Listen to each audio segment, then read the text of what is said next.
He was the billionaire Lagos feared, a man so cold, even laughter avoided him, until one tiny voice asked him a simple question. Uncle, who stole your smile? What happens when a stone-hearted billionaire suddenly laughs for the first time in years, because of a 7-year-old girl? What secret pain was he hiding behind that expensive suit? And why did a single mother's beauty stop him in his tracks? From a quiet restaurant, to a landlord's threatening call, to a penthouse that had never known joy, this is not just a love story. It's a story of healing, destiny, and how laughter can change a life forever. Don't miss what happens next. Like if you believe love can soften even the hardest heart. Subscribe for more emotional, inspiring African stories that will touch your soul.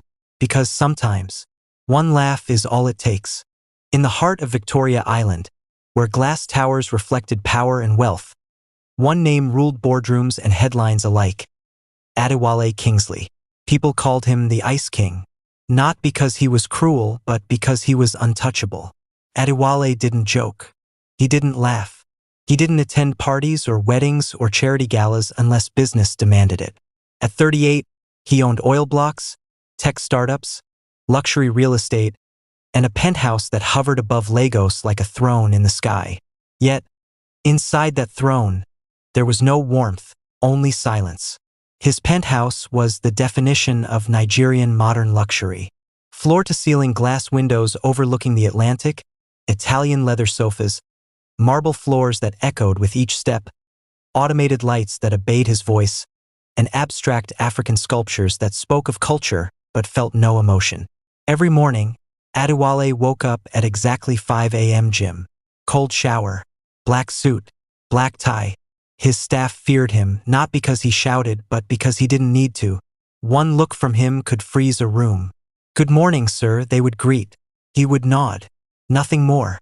Even the drivers avoided conversation. They said Adewale hadn't laughed since his 20s.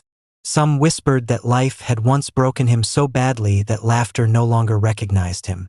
That evening, he decided to eat outside, alone as always. The restaurant on Victoria Island was exclusive, elegant, and quiet. Soft jazz floated through the air. The interior glowed with warm gold lighting, polished marble floors, velvet chairs, and curated African art mounted on the walls. The kind of place where laughter was controlled and voices were low. Adewale sat by the window, his presence commanding silence without effort. He ate slowly, precisely. When he finished, he didn't rush. He leaned back, scrolling through emails on his phone, his face expressionless. Then, a small chair scraped lightly beside him. He frowned. Before he could look up, a cheerful voice cut through the calm like a bell. "Uncle, why are you sitting like somebody that swallowed lemon?" He raised his head.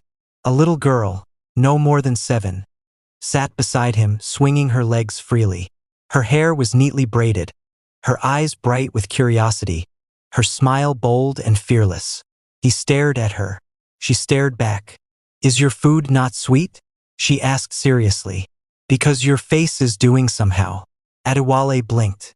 People didn't speak to him like this. Adults trembled before him. But this child? "Where is your mother?"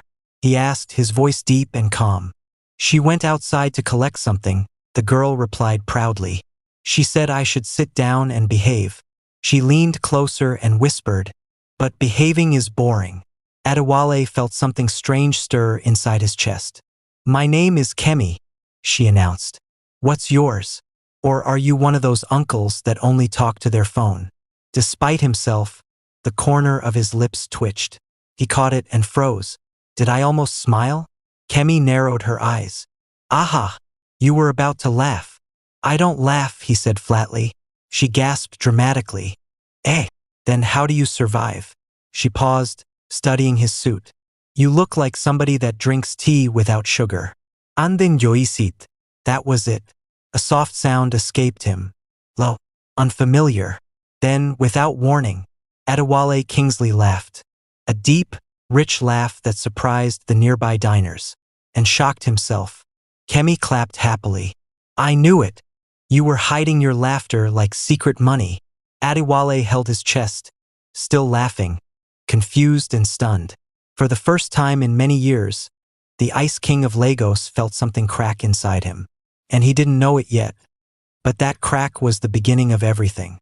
Adewale was still trying to steady his breath when a soft, firm voice interrupted the moment. Kemi. The little girl froze. She turned slowly, eyes widening. Mummy. Adewale looked up and time slowed. Standing beside the table was a woman whose presence quietly commanded attention without demanding it. She wore a simple Ankara midi dress, perfectly tailored, its earthy tones complementing her warm brown skin. Her hair was neatly pulled back, revealing a face that carried both gentleness and resilience. She wasn't overdressed, yet she glowed effortlessly under the restaurant's warm lighting. I'm so sorry, she said, offering Adewale a polite smile. She likes talking too much. I only stepped out for a minute. Adewale stood immediately, almost instinctively. No, please, he said. She actually made my evening. The woman looked surprised. Kemi beamed. Mummy, he laughed. I cracked him. Adewale chuckled again, short, stunned. She did. The woman laughed softly. Im Amara. Adewale, he replied, extending his hand. Their handshake lingered a second longer than necessary. Something unspoken passed between them. They sat. Kemi climbed back onto her seat as if she owned the place. So, Uncle Adewale, she asked boldly, are you rich or just rich? Amara gasped. Kemi. Adewale laughed. Very rich, he admitted. Kemi nodded seriously. Good. Then you should buy laughter. Because yours was missing. Amara covered her face in embarrassment. I'm really sorry, she said. She has no filter. It's refreshing, Adewale replied honestly. People around me usually filter everything. That surprised her. They talked. Amara spoke of her work. She was a freelance interior decorator, taking small jobs where she could. Life hadn't been kind, but she didn't complain. She listened more than she spoke, choosing her words carefully, her laughter light and sincere. Adewale found himself watching her. How she listened to Kemi with patience, how her eyes softened when she smiled, how strength sat quietly in her posture. Kemi, meanwhile, kept firing jokes. Uncle Adewale, why are you staring at my mummy like that? She's not food. Amara choked on her drink. Adewale cleared his throat. I was just admiring her strength. Kemi nodded approvingly. She's strong. She carries gas cylinder by herself. Adewale laughed again. Another one, he thought in disbelief. Time passed without him noticing. For once, his phone stayed face down on the table. When it was time to leave, Adewale felt an unfamiliar reluctance. I enjoyed this, he said quietly. So did we, Amara replied. Kemi crossed her arms. Uncle, don't disappear like my Cartoon Network signal. Adewale smiled. I want. He hesitated, then spoke. May I have your number? Amara paused briefly, studying him. Whatever she saw must have reassured her, because she nodded and dictated the digits. As Adewale walked out of the restaurant, Lagos traffic humming around him, his steps felt lighter. For the first time in years, he replayed a moment in his head. Not a deal, not a loss, not a strategy. A child's laughter, a woman's smile, and a strange thought echoed in his mind. What if laughter had just found its way back to him? Adewale stared at his phone for a long time before finally pressing call. It had been 3 days since the restaurant. 3 days of him replaying Kemi's jokes in his head and catching himself smiling for no reason in board meetings. His staff noticed. Sir, is everything okay? His PA had asked carefully. He had nodded, suppressing a laugh. Yes, something was very okay, and it confused him. The phone rang. Hello? Amara's voice came through, calm and warm. Good evening, Amara. It's Adewale. Oh, good evening. There was a brief pause. He cleared his throat. This might sound strange, he said, choosing his words carefully. But, may I come and visit you and Kemi? I realized I haven't laughed like that in years. I think I'd like to hear her jokes again. On the other end, Amara smiled. You're welcome, she said simply. Kemi will be very happy. That evening, Adewale drove into a quieter part of Lagos. No high-rise buildings, no luxury gates, just modest flats, streetlights flickering, and children playing football in the compound. His SUV stopped in front of a small but well-kept building. So this is their world, he thought. When Amara opened the door, Kemi screamed, "Uncle Adeli!" She launched herself at him. "So you didn't die," she said happily. Amara gasped. "Kemi!" Adewale laughed loudly. "That's a good thing, right?" The apartment was modest but neat, soft-colored walls, neatly arranged cushions, framed pictures of mother and daughter, and the faint smell of home-cooked food. There was no luxury, but there was warmth. "Welcome," Amara said. "I already feel at home," Adewale replied honestly. They sat. Kemi didn't waste time. "Uncle, today's jokes are premium. No free version." She cleared her throat dramatically. "Why did the goat enter the bank?" Adewale raised an eyebrow. "Why?" "Because it heard they give interest." She burst into laughter before finishing. Adewale laughed so hard he leaned back on the chair. Amara shook her head, smiling. Dinner followed, simple, homemade, full of love. "This is the best meal I've had in years," Adewale said sincerely. Kemi blinked. "Even with all your money?" "Especially with all my money."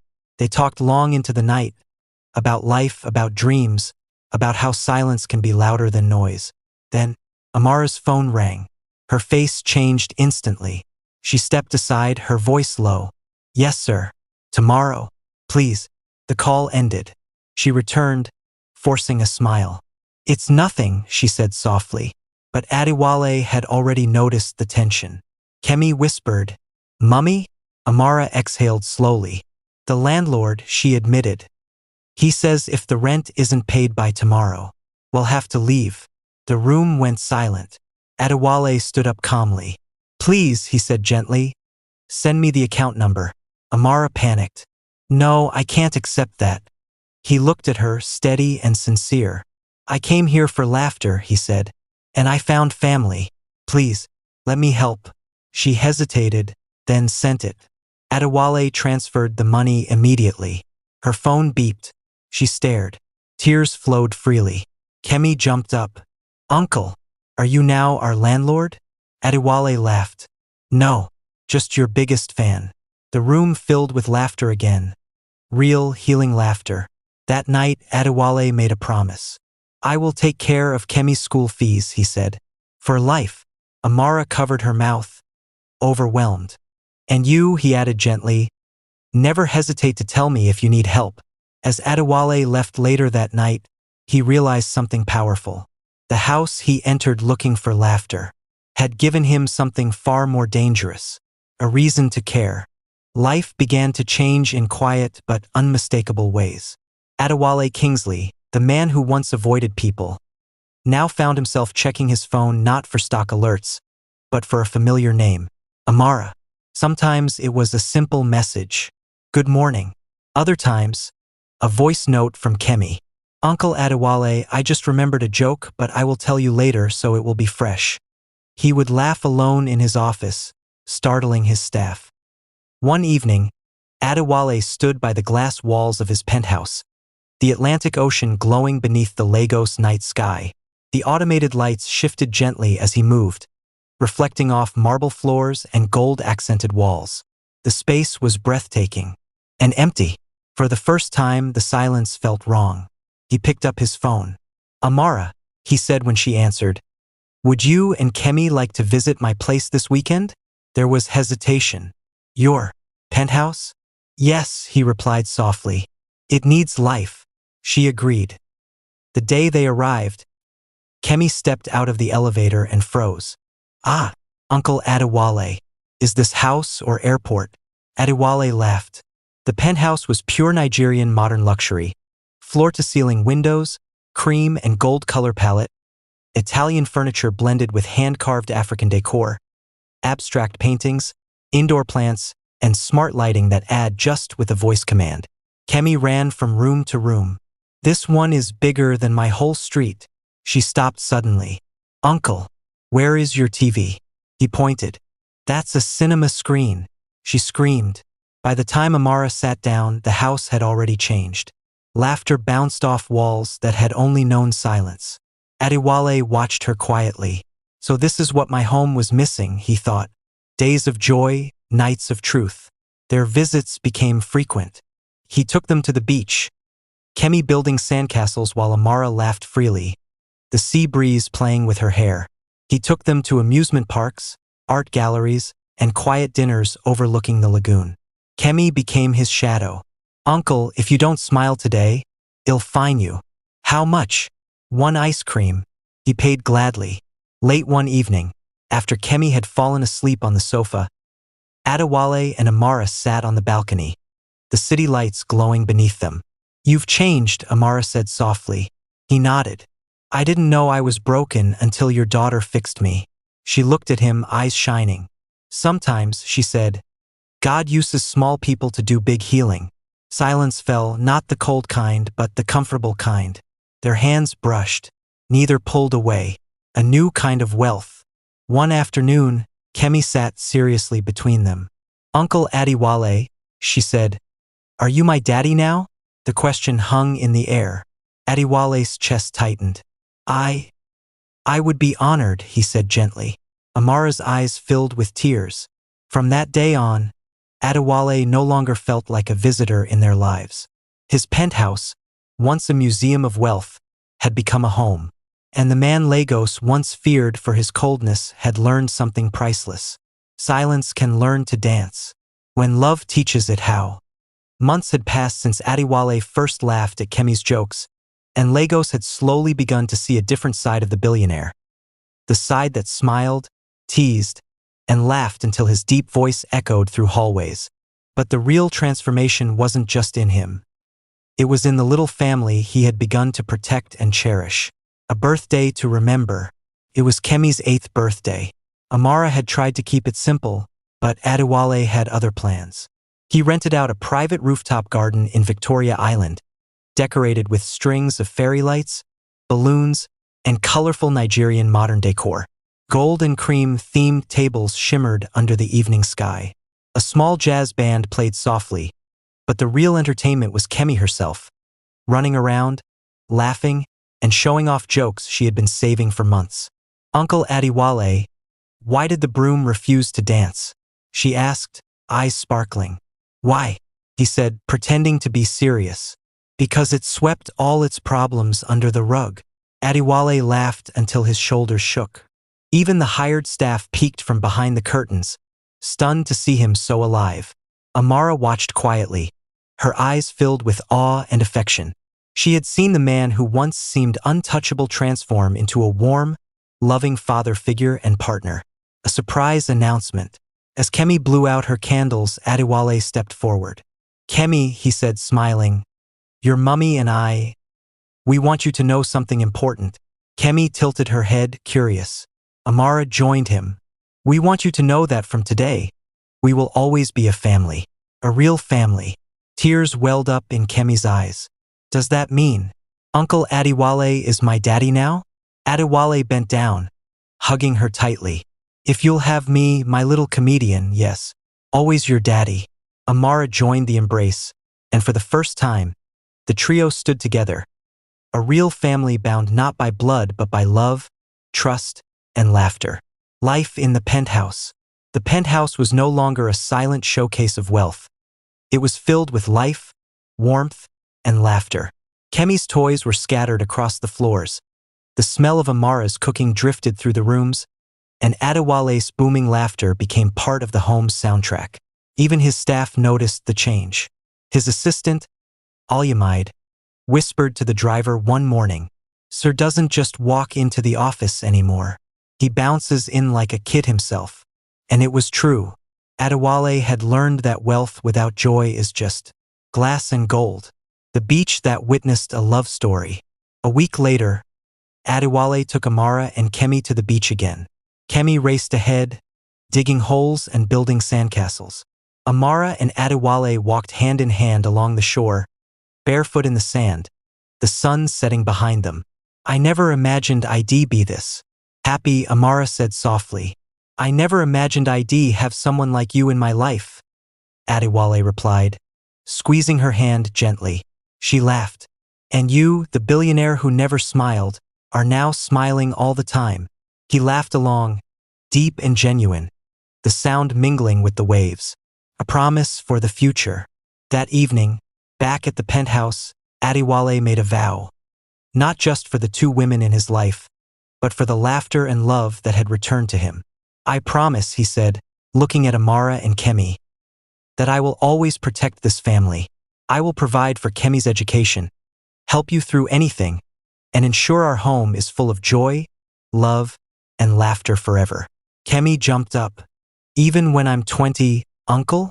Even then, my little comedian, he said, lifting her into his arms. Amara smiled, her hand brushing his cheek. You've truly changed, Adewale, and I've fallen in love with the man you are now. He pulled her close, and for the first time, there was no wall between them. Just warmth, trust, and love that would last a lifetime. The life they built together. Kemi thrived in school, supported fully by Adewale's promise. Amara never worried about finances again, knowing she had a partner who genuinely cared. Their penthouse, once silent and cold, became the heart of laughter, family dinners, and small adventures. Adewale continued to grow his businesses, but now he did it with love in his heart, not just ambition. And Lagos, which once feared the Ice King, now knew a different Adewale Kingsley, a man who laughed, loved, and built a family that no one could ever take away. Because sometimes, all it takes is a child's joke, a mother's warmth, and an open heart to melt the coldest billionaire, and create a love story that lasts forever. From a stone-cold billionaire who had forgotten how to laugh, to a father, partner, and friend who found joy in the simplest moments. This story reminds us that love and laughter are the true wealth of life. A child's joke can melt the hardest heart. A mother's strength can inspire courage. And an open heart can turn silence into a home full of warmth, happiness, and forever memories. Adewale, Amara, and Kemi showed us that family is built not just by blood, but by love, care, and laughter. Their journey teaches us to embrace the small joys, to help those in need, and to never underestimate the power of kindness. If the story touched your heart, don't forget to like and share. Subscribe now for more inspiring African stories full of love, hope, laughter, and life-changing moments. Because sometimes, one smile is all it takes to change a life, and one story can inspire yours.